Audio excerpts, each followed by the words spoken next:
So, I wanted to make a couple of Instagram story clips, but then I realized that what I was talking about, there is so much black and white, and I don't think that I can really fit everything that I want to say in Instagram story format. And like, if I did, it would probably be like 6 stories long. And I don't think you guys are gonna listen to that. Like, at some point, I know people do just click through. And so I feel like putting it into something that's a video, you know, maybe someone will come back to it. At the very least, after 24 hours, it'll still be accessible. But yeah, so today's topic is OnlyFans visibility and the outrage over Lil Tay. Okay, so if you have not heard, Lil Tay recently turned 18. I don't know when exactly it was, but she made, I believe, 1 million in the first 3 hours. And this has pissed a lot of people off. I don't want to say good for her. I don't. Not because, good for her that she made the money, but not good for her because she... Getting off topic. Okay, so... I don't know where to start. Okay. Barely legal porn is nothing new. It's nothing new. Like, at all. The fetishization of very, very young girls, and I don't want to say women because they're not women, the fetishization of barely legal girls is nothing new at all. I was watching Taylor Loren's video on this, and her and Kat something, I can't remember her last name, she brought up a good point. This predation is nothing new, but I think most people would rather not see OnlyFans on such a large scale because they don't want to see, they don't want to be reminded of what happens behind closed doors. Because the thing is, barely legal is the legal version of it. The men that consume mostly barely legal stuff, like videos where the girls look really young or like kind of like more like the waif body type, stuff like that, depending on how much power they hold, how much access they have to children, they could very well be actually taking advantage of young women in their real lives. And they are. Like, there's jokes about, like, the creepy manager at work that won't stop Snapchatting you. Or, like, actually, that is a huge point. Like, the workplace and older male coworkers or bosses and stuff like that. Like, ban OnlyFans, ban porn, they shouldn't be doing this. But when your homeboy starts dating somebody that's, like, 6-7 years younger than him, are you saying something? Are you saying just like, oh, like, that's gross, and then not talking about it further? Are you socially ostracizing him for that? I don't think you are. Are you excommunicating family members when allegations of abuse come up? Oh, you're not. Okay. With OnlyFans, I think people have this knee-jerk reaction to just be like, oh, ban it all. When that's not going to stop the predation. That's not actually going to stop these men's desire to corrupt, to take advantage of young girls. And it is no question that everybody is struggling. Okay, maybe not everybody, but the average American is struggling right now. Like, I don't need to tell you that the economy is shit. And some people choose to work multiple minimum wage jobs. That's cool. Some people choose to work jobs that are physically dangerous, that could give them lifelong back problems, give them lifelong breathing issues. That's fine. And some women choose to play into the predation that they know is going to happen to them whether or not they choose a vanilla job. That was personally one of my reasons for going into the industry, among others, you know. But also, if you've already faced sexual harassment, assault, exploitation in your life growing up, if that's all you've ever known, you can never escape it. You can't escape it in your own home. And for me, it got to the point where, you know,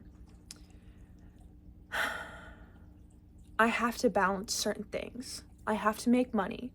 It's hard to work in certain environments with my mental health. I don't have the same stress tolerance. I can't be around certain things. And I'm going to get hit on no matter what I do. I smell like French fries and sweat right now. I didn't sleep last night, and this guy is trying to hit on me. Or this guy is trying to set me up. Or this guy is asking me, do you have any piercings I can't see? Sir, can you take your fucking fries and go? And so we're being mad at these young women for trying to make more money and live comfortably in a system where they don't need to be making videos to be fetishized for being young and looking attractive, for existing. And especially, you know, if you have more knowledge of like fetish stuff, like you cannot move through this world as, I'm not personally a woman, but as a woman, as a young girl, without constantly being looked at like a piece of meat. And so it's not surprising that young women are more and more turning to this. And people keep saying ban OnlyFans, but that is not going to stop the production of barely legal pornography. I'm holding your hand. That's not going to stop that. Do you understand? That does not stop people from doing what they want to do. That does not stop people from accessing the kind of content that they want to access. And so if you do something like taking away OnlyFans, that's just making it harder for the average woman to do something like that safely. OnlyFans really has changed the game for so many women because for, I don't want to say the first time, but for one of the first major times in sex work history, the average woman does not have to rely on possibly predatory management, studios, producers, relying on the women's lack of knowledge and desperation to be involved in sex work. You can do it from home. What was I saying? Fuck, what was I saying? Okay, on to my next point. Countdowns for stuff like legal dates, legal ages, is nothing new. It's nothing new. And actually, when filling out this list for examples, it was just kind of going on and on and on. Natalie Portman, we've got Britney Spears, Danielle Bregoli, Bad Baby, the Olsen twins, you know, the twins from Full House, Emma Watson, Piper Raquel, we got Billie Eilish, Chloe Kim, she was an Olympian, Kendall Jenner, Millie Bobby Brown, etc. If we really want to talk about the exploitation of young girls online, Lil Tay would not have had that much success on OnlyFans had she not already been in the public eye being exploited for years. Like, it was all fun and games, haha silly, when she was being made to flex when she was like 11, 12. And then we're shocked that now she's launching her OnlyFans, and she's very strategic with everything. Or I don't know that I want to say all of her, but her team is very strategic about it.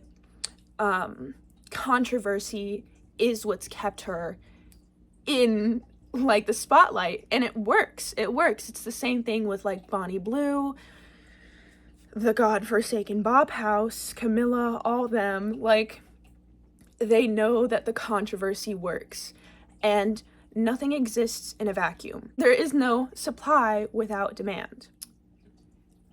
One of the scarier things about this industry having so much visibility right now is, on one hand, sex workers are being platformed on a scale like never before. Like never before. And maybe not platformed in the same way, but there are so many more opportunities, specifically opportunities to do this work safely, and the tides are slowly changing. Yeah. I think I hit all my points, actually. Yeah. This video was a little bit definitely unscripted, if you couldn't tell. But I feel that it's important to at least plant seeds of ideas in people's heads. And if you're not actually working in this industry and you have preconceived notions of what a sex worker is, what they're like, what their motivations are, it's very easy to generalize. And if you generalize things like this, it hurts people in ways that you can never imagine because you're not in it. You're not experiencing it. It doesn't affect you. So it's easy to say, oh, just take it all away. That's not the solution. Similar to harm reduction, which actually, I'm not going to talk about that here, but the concept can be applied to many different areas of life. So yeah, I am going to clean my room and edit this video. And yeah, bye gang.